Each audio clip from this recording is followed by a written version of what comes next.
কালকে থেকে যখন একটা বিষয় বারবার চোখের সামনে এসেছিল, ডক্টর মৌমিতা, তার সাথে কত অন্যায় করা হয়েছে।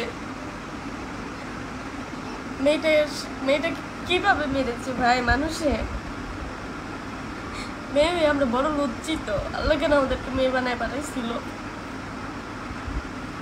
মেয়েটার সাথে 18 থেকে 20টা ছেলে ছিল, তাকে গণধর বুঝতে পেরেছেন। তার শরীরে 113টা কামড় ছিল। বুঝেন কত জুলুম করা হয়েছে, কত অন্যায় করা হয়েছে মেয়েটার সাথে। তারপরে মেয়েটাকে লাশ মুক্ত বাঁচতে দিল না, যখন না পর্যন্ত মেয়েটার মনি দিয়ে রক্ত বের হয়ে গেছে চোখে, ততক্ষণ পর্যন্ত মেয়েটা তার কলিগের দিকে তাকিয়েছিল।